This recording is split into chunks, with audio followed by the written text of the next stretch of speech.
I want to welcome everyone to our January 23rd Davis County Fiscal Court meeting. If you would, bow your heads and pray.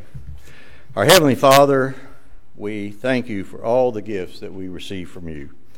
We ask that you watch over the men and women who serve in our armed forces, as well as all of our emergency responders. I ask for wisdom and understanding for this court. Grant us humility in our everyday life. Give us the courage to make right decisions for our Davis County community. We ask all of these things in your name. Amen. Amen. I pledge allegiance to the flag of the United States of America and to the republic for which it stands, one nation, under God, indivisible, with liberty and justice for all. Once again, I want to welcome everyone to our January 23rd, 2020 fiscal court meeting. We got a pretty short agenda. I would ask that all you folks who are out here in the audience, please turn off your cell phones or silence them so that we don't interrupt our neighbors. Deputy, I think we've got. Is there a place open next to you, Mr. Sapp? If you guys want to scrunch up, as long as we've got seats, we can have some more folks come in. I think we got one place over there, so you can bring in another person. And as you know, if somebody leaves, then you can bring somebody in to take their place. There's one way over here on the front row. There's another one on this corner. Do you have any more out there?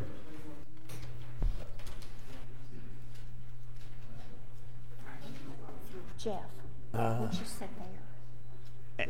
Why don't you, yeah, I started to say, there you go. Well, sit next to Jordan in that other chair, and that frees up 2 chairs. Okay, is that pretty much it?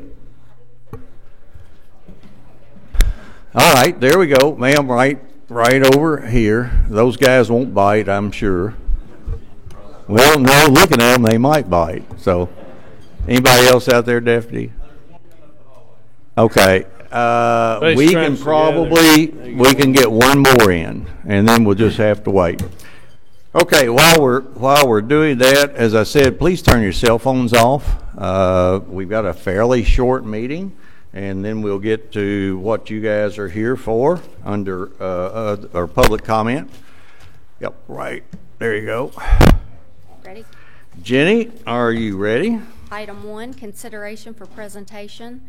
A, Christmas at Panther Creek Park 2019 check presentations. Ross Lee, our Parks Director. Judge, Commissioners, I bring to you 5 agencies that have worked 35 nights during the cold of December in 2019. This year we have been very successful.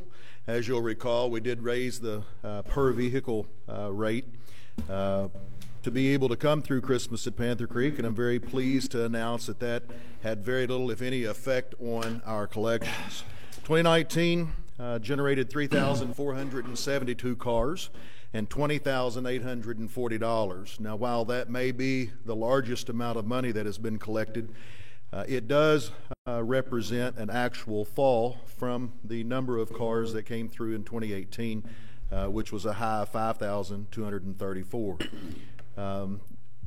Be that as it may, over the last 16 years, Christmas at Panther Creek has generated $163,694 in collections, of which $81,847 have been distributed amongst 75 organizations that are all here in Davis County, Kentucky.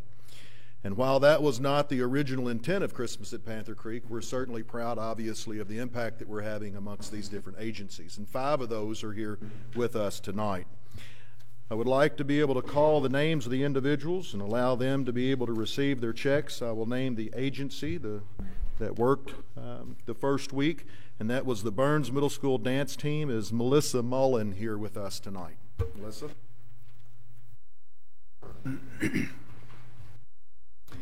Ross, while they're up getting their check, if Melissa, if you want to say something, go ahead, and that way but you won't don't have to. You don't have to. That's right. And after you've gotten your money, you can run if you want. You don't have to stay for the rest of the meeting. Just kind of get up to the mic where we can hear you. We greatly appreciate all that the Panther Creek Park did for the Burns Middle School dance team and for the other organizations. It's very great. We are very grateful for everything that they have given us. And it will go to much needed things. Okay. Well, thank you very much. The second week was the Davis County Diabetes Coalition, and that's Merritt Bates Thomas.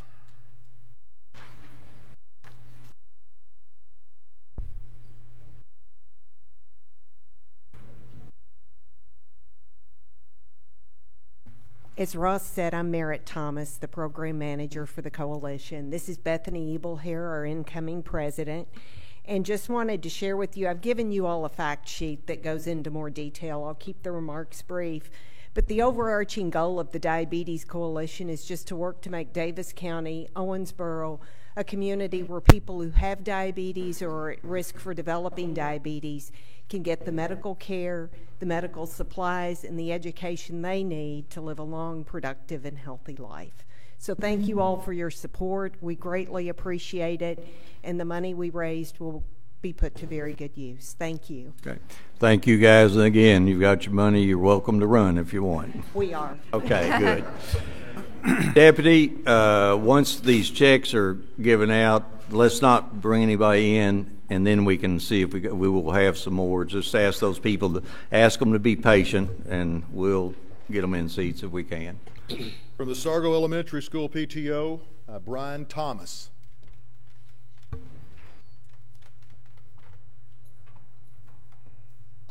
Young man who gets the money. Oh, my goodness. Okay.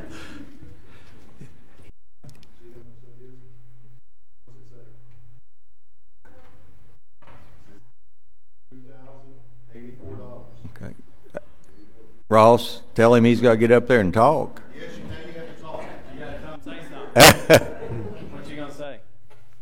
Bend it down there for him. You don't, honey, you don't have to. So thank you for all the money and all the help so we can raise for child care and stuff. Okay, you're welcome. And Very good. Thank y'all very much. Yeah. Now, I understand your hard work brought Santa Claus to Owensboro. Thanks, guys. I'd like to introduce Jeff Berry from St. Benedict's Homeless Shelter. I knew there was a reason he worked so hard to get in here, didn't you, Jeff?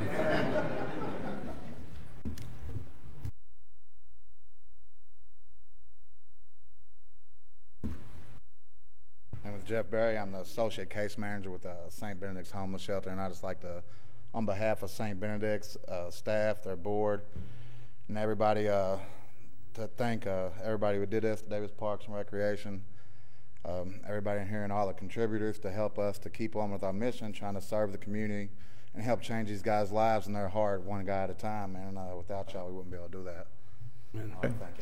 Thank you. Thank you.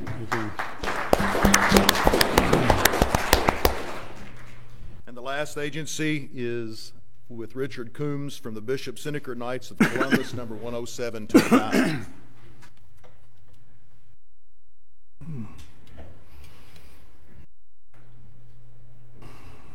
I'm Richard Coons with the Knights of Columbus, Bishop Seneca, 10725. We're from Precious Blood and Immaculate Parishes. And I'd like to thank y'all for the opportunity. With this money, we give back to the community through charitable acts. So thank y'all. Thank you, Richard. Thank you. The last thing, Judge, I'd like to be able to just recognize any Davis County agency that's interested in applying could go ahead and be put on the list now. They could contact our office or here at the courthouse, and we'll be able to get them an application in September when they become available. Okay. I'd just like to give props to former Commissioner Lambert, who was, I hope Jim is watching. Wish you were here, Jim. Props to him for his vision to start this. And what did you say, 100 and $164,000. $64,000 later going out into the community and into the parks system is pretty cool. So thank you, Ross. Ross, are they, do you select those or at random, or are they a draw, or? What we do is a lottery. Okay. We'll assign each of the applications a number and draw 5 numbers out of the hat. Typically, we'll have one of our park board members do that in October, so that they'll have plenty of time to be prepared whenever we open the Friday night after Thanksgiving. Very good. Thank you. Ready? Next item. B, Treasurer's Report for December 2019. Commissioners, as you look over there, that's not our treasurer sitting next to Jordan. He is somewhere between Boston and here, I hope. So I think Jordan's going to do it, or I'll do it, and it won't take long, because if you look at your treasurer's report, we have a general fund balance of $7,667,000. You'll notice that that's down substantially from our balance of $12,700,000 the 1st of July. That's because we haven't been bringing in any of our tax payments. And Sheriff, I don't know when you're going to bring me a check, but in just a second. But as soon as you do, we hope to get that balance back up. All of our funds total $30,470,000. A copy of this is in Jenny's office, and anyone is welcome to come and take a look at it. Commissioners, any question or comment? Now, we've got at least 4 or 5. Yeah. I got a question, Judge. Yes, sir. And now you can't have any more money. Said what check? There's 2 over here. What? Yeah, what check?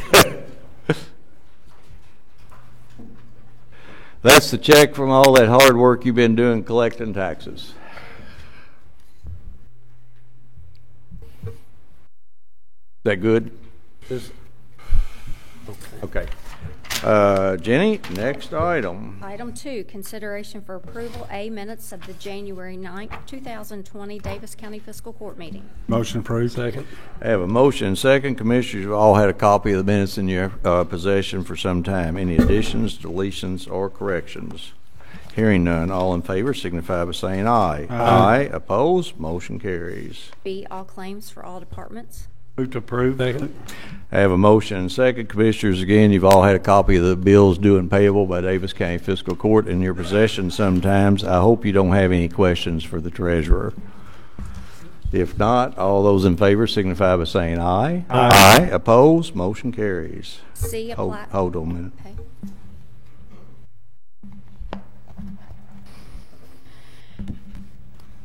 Okay.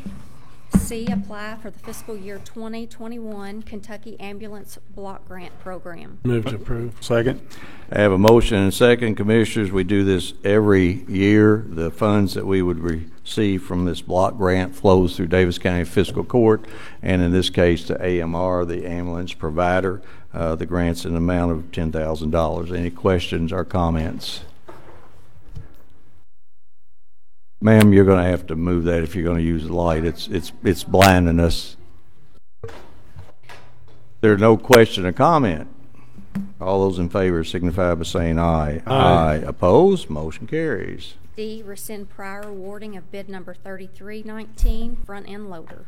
Move to approve. Second. I have a motion and a second. Mr. Johnson. Yes, Judge. In September of 2019, we awarded bid 33-2019 to Bobcat of Evansville for a new loader at the transfer station that was estimated to be delivered in October of 2019. There was a misunderstanding on their part regarding our required waste handling package, which they did not mark as an exception. The waste handling package is installed during the manufacturing process to keep trash from compromising the internal components of the machine. As of January 17, 2020, Bobcat of Evansville has formally withdrawn their bid as they are unable to provide the unit as bid. Fiscal Court must rescind the initial award in order to make another from the original bid. I would recommend approval. Questions or comments? I did get a motion, didn't I? Yeah. Okay. Hearing any question or comment by the audience? There being none, all in favor signify by saying aye. Aye. Opposed? Motion carries. E, award the following bids. Number 3319, new front end loader, and 5019, Judicial Center elevator repair. Move to approve. Second.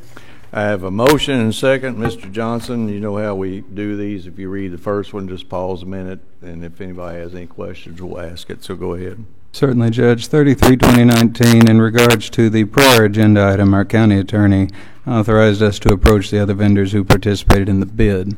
The next lowest bid of Diamond Equipment had mechanical exceptions and specifications outside of what the county departments deemed acceptable. The next lowest bid from that of Herb Equipment has no exceptions to our bid specifications and can still be honored by the company at that price. We recommend award of bid number 33-2019 to Herb Equipment for the 2020 John Deere 644L front-end loader in the amount of $216,080. It should be noted that the Model L is their latest newly manufactured model and is essentially the same machine that was originally bid. I would recommend approval. Question or comment? Yes, sir. I think you told me the other day, but I can't remember. When is he going to try to deliver this? Herb Equipment says that they can deliver within 2 months. Okay. Any other question or comment? Question or comment by the public? There being none, all in favor? Oops. Now let's go to the next one. That's right. There's two of them in one. Go ahead. 50-2019, we received one bid for the repair and parts replacement of the primary elevator of the Morton J. Holbrook Judicial Center.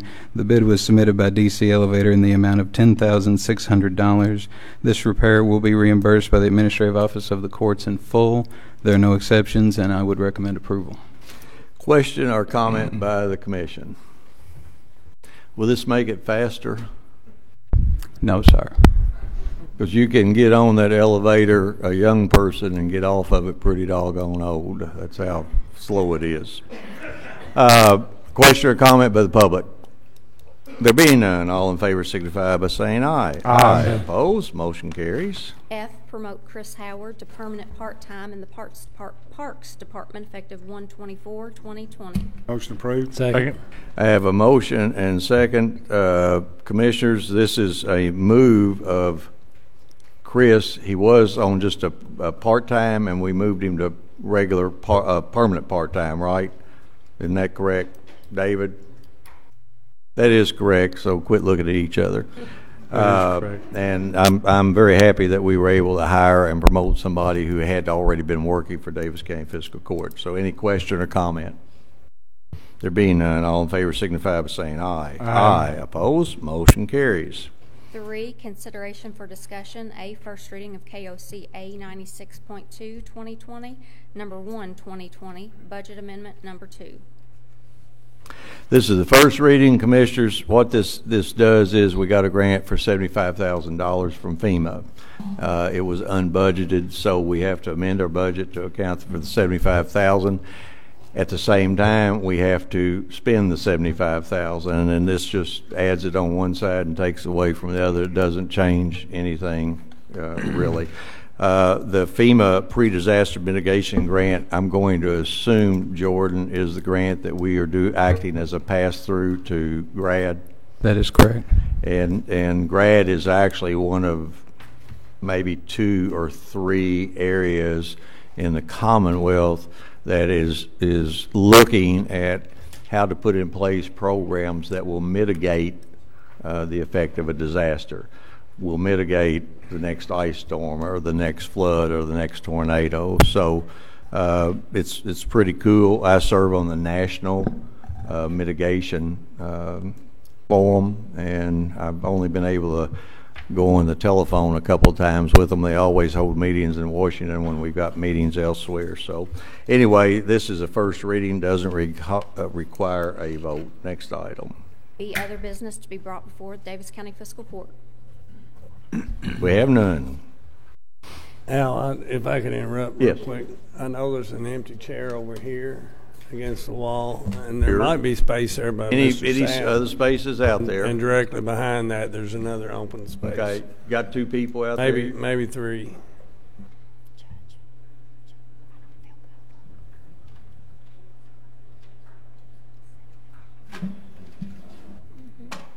Okay. Sir, way over here, there's a chair against this wall, and over here, Mr. Sapp, raise your hand. He'll.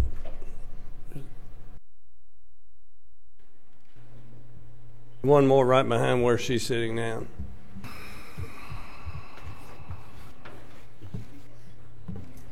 One more. One more.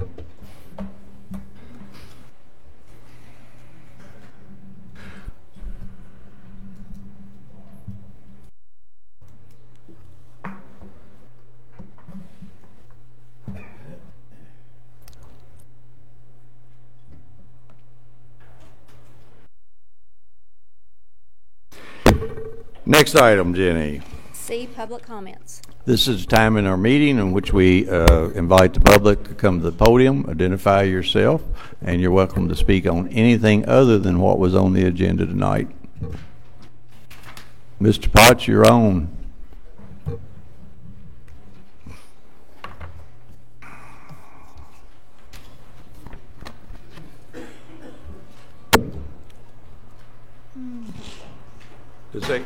Does that give you enough room, or David, can we move that some to?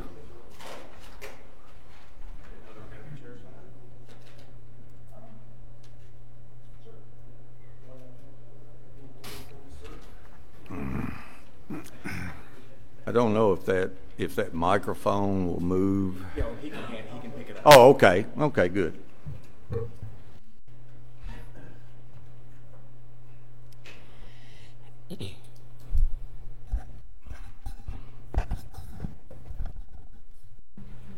Can you hear me okay? Can you get a little closer? I can try. Okay. We good? Everybody good? Yes. Can you hear him back there? Is he good? Okay. Just He go. says He'll indicate you're if good. he's not. Okay. Okay. Well, I thank you all for having me here tonight. And your name? My name is Jason Potts. I live at 9821 State Route 2830, Maceo, Kentucky. Sorry to say you look like a Maceo Potts. I take that as a compliment. Thank you. Well, it is it is a compliment. My grandmother, grandfather, mom, and dad came from that area. A lot of good folks out there. Thank you. I'm here tonight with a large, nonpartisan group of your fellow Americans, Kentuckians, and Davis Countyans to bring you a concern and ask for your help. Judge Mattingly, you suggested I do this, and I'll take you up on that. Anybody here who's in support of the issue that I'm going to speak about, the Second Amendment Sanctuary County, if you're welcome to stand, and let's see who's here in support of this.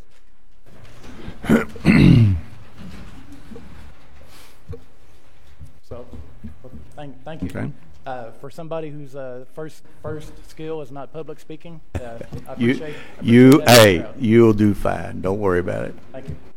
Look at it this way. You asked them to stand, and they did. So that's pretty. That's pretty darn good for your first time. Yeah. That's the first step. Yeah, that's right. So thank you all for being here. Definitely.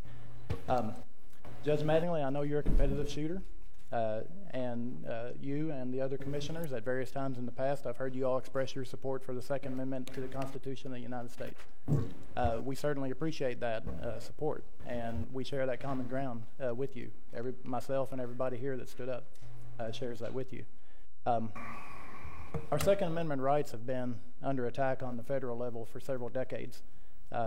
Thankfully and historically, Kentucky has been a pretty friendly place to be a Second Amendment supporter.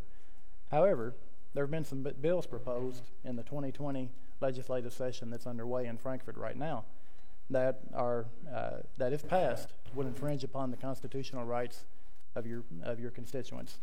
In a large, unprecedented grassroots movement, Kentucky's Second Amendment supporters have come together and are contacting their state representatives and holding rallies in Frankfort to make their opposition to these bills known. In addition, opponents of these bills have been working with the elected county officials in each of Kentucky's 120 counties to designate their counties a Second Amendment sanctuary. To say that effort has been a success, especially in such a short time, this has only been going on for barely a month, but to say that effort has been a success in that amount of time would be a massive understatement. We're happy to report that as of earlier today, elected representatives in 93 counties have voted to designate their county a Second Amendment sanctuary. This includes 4 counties who have already passed a resolution but are still working to pass, hopefully, a stronger version of that resolution. 20 counties have either a meeting or a vote scheduled, 6 counties are in the process of working with their elected representatives to set up a meeting. 1 county hadn't taken any action yet. That's Jefferson County, Louisville. And notably, no counties that have had this action come before them have voted not to take this action. And I did bring a visual aid. Thank you, Ronnie, for holding it up. And I know you can't see it, all the details from up there, but what I do want you to note is if you see, it's basically a sea of green, including surrounding Davis County. The green are the 89 counties that have passed a resolution. There are 4 additional counties in pink on there who have passed a resolution. Those are the counties that are still working to pass a stronger resolution. So like I said, Davis County is an island in the middle of all that.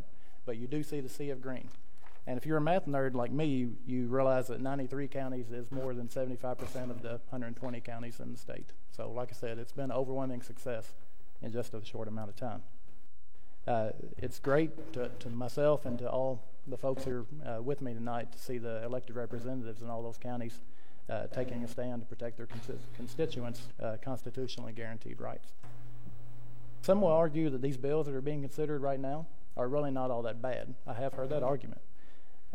Things like red flag laws and bans on commonly owned semi-automatic firearms, again, some would argue that's not really all that bad. We would all disagree with that.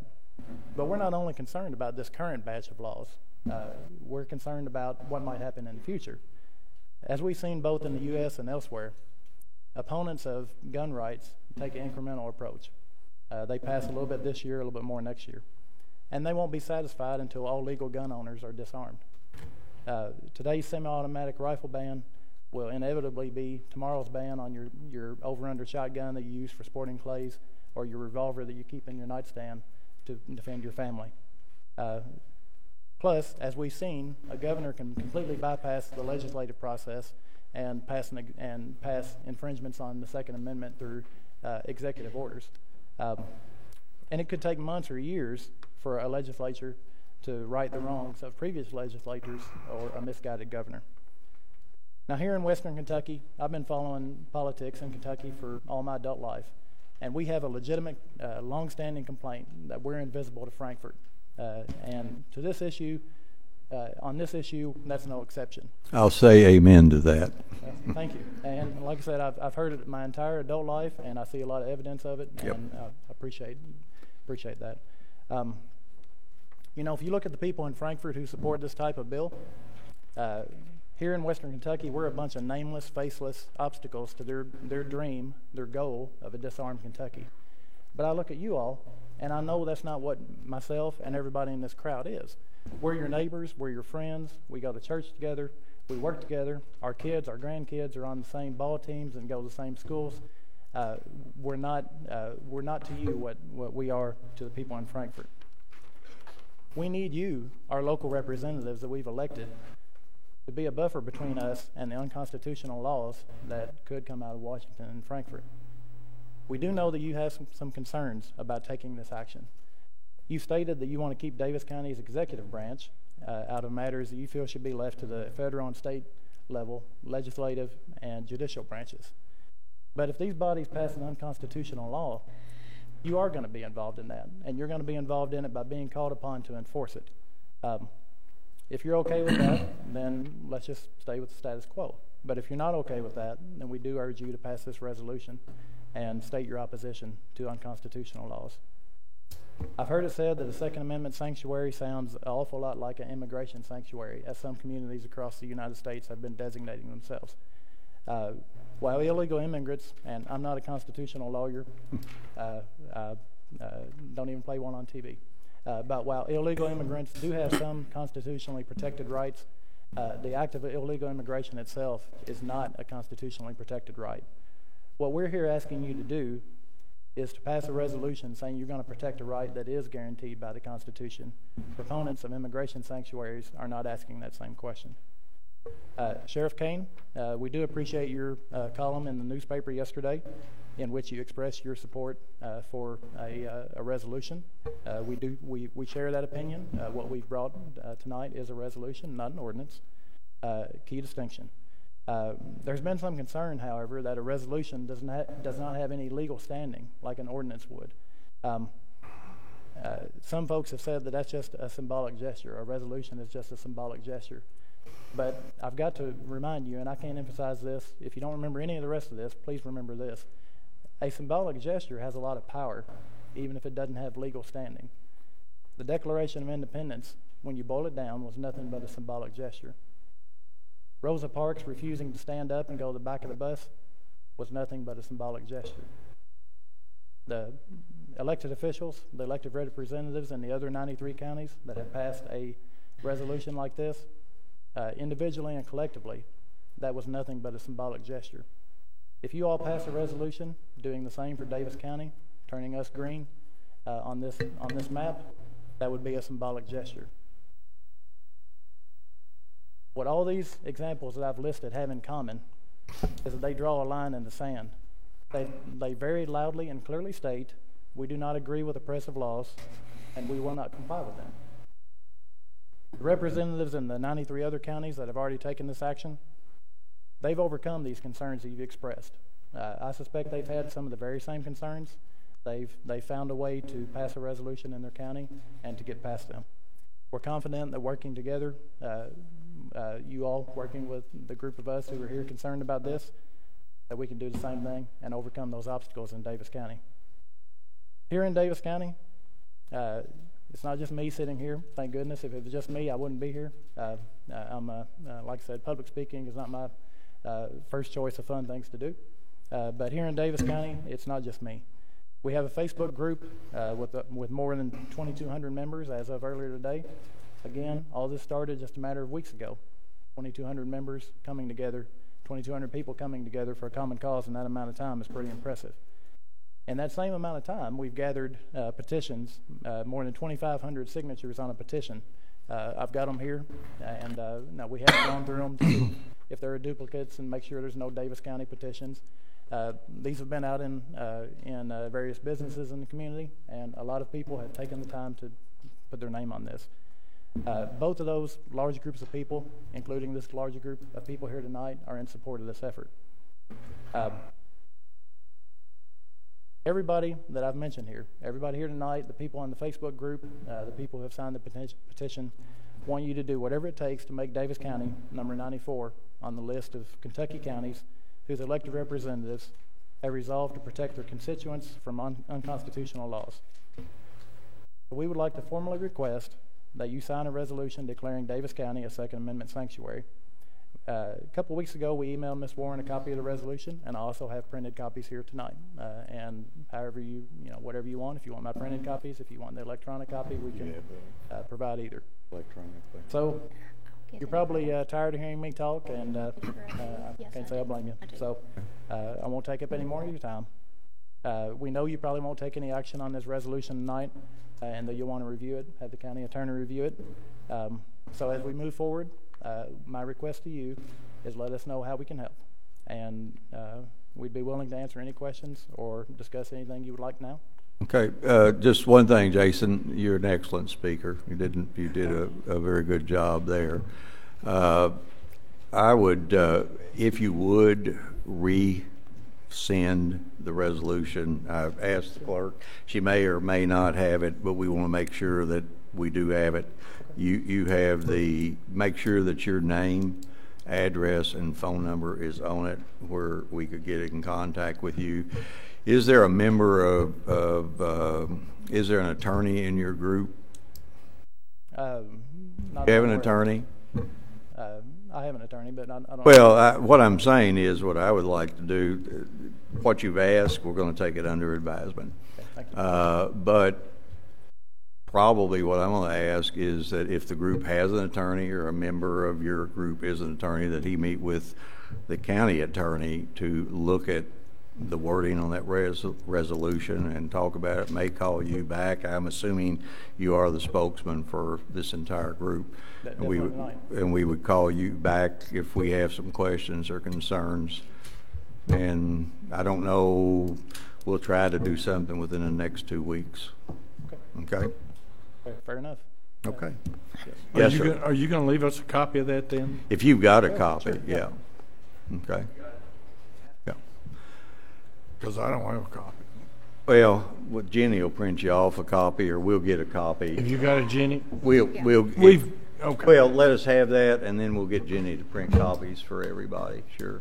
And while I've got all you shooters here, I just remind you that the Davis County Parks and Recreation Department opened the Davis County Gun Club up at Maceo, and we certainly would love to invite you to come up and take part in that. Yes, sir? Are we allowed to make additional comments, sir? This is the spokesman for the group. If you want to come up. I can talk where I am. No. You've got to come up to do it. You have to. We got to get you recorded. We want to get a picture of that lovely face and that yellow T-shirt. I came from work. Yeah, but just make sure it's very brief. It will be. Okay. My name is Bruce Pierce. You can tell from my voice I'm not from around here. I've been a resident of Kentucky since 1992 when I got to Fort Knox. I've been a resident of Davis County since 1998. I'm real concerned because I'm from California and I'm afraid of what I'm seeing in Kentucky. Welcome to freedom, then. I love it here. I was a member of a reenacting group, and we're allowed to carry our weapons in the park and actually show people what it was like then. The Kentucky Constitution also, we mentioned the Second Amendment to the federal government. The Kentucky Constitution also is real explicit about weapons and our ability to protect ourselves. And the only thing the legislature can make laws on has to do with the concealed carry. And there's also a statement in Section 26 of that Bill of Rights that states that any laws that the legislature makes that's in violation of those Bill of Rights is null and void. So I don't think we're doing anything here that has anything to do outside the laws of the state of Kentucky. And I'm really glad that the people of Kentucky have welcomed me here, and I want this to continue to be my state.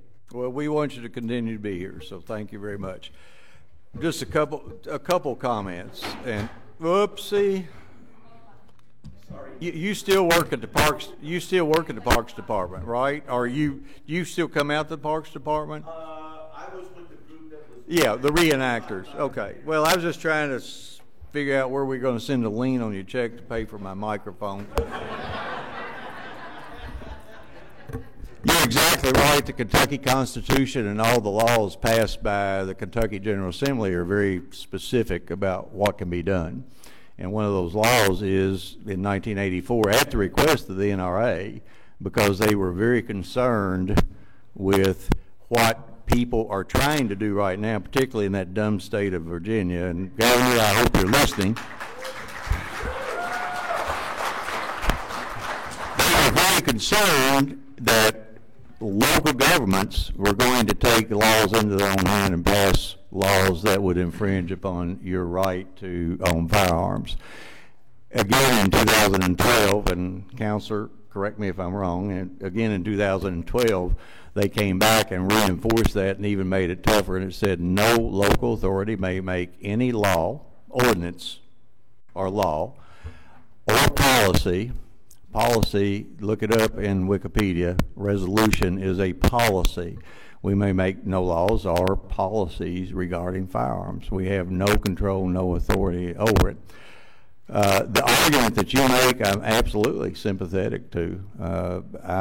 First of all, I would tell you again, Mr. Potts, the separation of powers, legislative and judicial and executive. We as a group have legislative powers. As judge executive, I have judicial powers, which means that I execute the laws that we pass. We have no judicial power whatsoever. And it's the judicial power that's really relevant to the concerns that you have and the concerns that I have, because that's who will decide what is constitutional and what's not. I would tell you this, as a matter of fact, how many of you know I'm going to be very politically correct. The there was a senator from Grayson County that had introduced a law that, in my opinion, was very unconstitutional. It said that the police had the authority to stop you with no probable cause, stop you, ask for your driver's license, ask you what you're doing, detain you for up to 2 hours with no counsel. A call to our legislative delegation and to the lobbyists that we employ. The lobbyists even called me back and said, Judge, you sure move fast, because he withdrawn the bill. It wasn't me that moved fast. It wasn't me that moved fast. It was you guys. It was the people that were living in his county, in his in his senatorial district. It's you guys that have the power to address the state. We can tell them what we like and what we don't like. In the end, we are forgotten. Not just us, but most all local governments are forgotten by the government in Frankfort. I can tell you in a conversation I had with our elected delegation about those very laws that you mentioned, the red flag and a couple others. And I want to tell you, nobody's going to tell me that my automatic shotgun that I have, and my automatic .22 rifle, and my Remington 760 automatic hunting deer rifle is going to be taken away because they define, or they meet some stupid definition of what is an assault rifle or an assault weapon. But I asked specifically about any gun laws that are being proposed in Frankfort, and that person said they have absolutely no legs. They'll go nowhere in Frankfort. That, my friend from California, is the difference, because in the end, you are the guys, you are the folks that send those folks to Frankfort to represent you. It's not me. And unfortunately, the people in Virginia forgot that elections have consequences. And either they didn't get out or they didn't vote, because the elections there had consequences. So I want to say thank you to all of you for coming. Thank you for being very respectful. I've watched some of the fiscal court meetings, and they were not as respectful as this group in particular. I know a lot of you. I've seen a lot of you. I've shot with a lot of you. I've talked with you. I don't think that we're on a different page. I think what we've got to talk about is what can we do as a fiscal court legally to help support the concerns or relieve or allay the fears that you have. So thank you for coming. I'm sorry that some of you young ladies had to sit next to ugly guys. Next item, Jenny. If you would wait, we'll be done here in a minute, and then we can all leave in an orderly fashion. D, comments by Davis Fiscal Court. Commissioner Caslen. Pass. Commissioner Wathen. Pass. Commissioner Colger. Pass. Well, I would say that we had a meeting with Trot Communications today, and just for the record, we kind of have talked among ourselves, came to a consensus, and we're going to move forward with a request for proposal on a P25 trunking system. If you looked at the three proposals gave us, one of them was done to continue just to replace what we've got. The second one we could replace and make it all brand new, but we're still going to have a lot of the problems that we had with the old system. The P25 is the way of the future, and besides that, we're very hopeful that we will be able to deal with Homeland Security and get some grants. If we can get grants from Homeland Security, even though it's tax dollars diluted many, many times, so all of it doesn't come out of your pocket.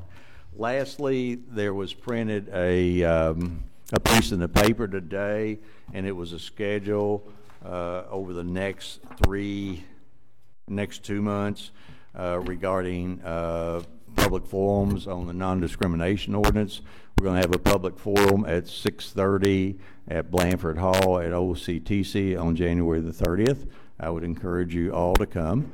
On the 24th of February at Brescia College at 6:30, we'll have another public forum. We will not take public comment at all, and Claude, I am right in the fact that we can do this. We're actually going to have you tonight.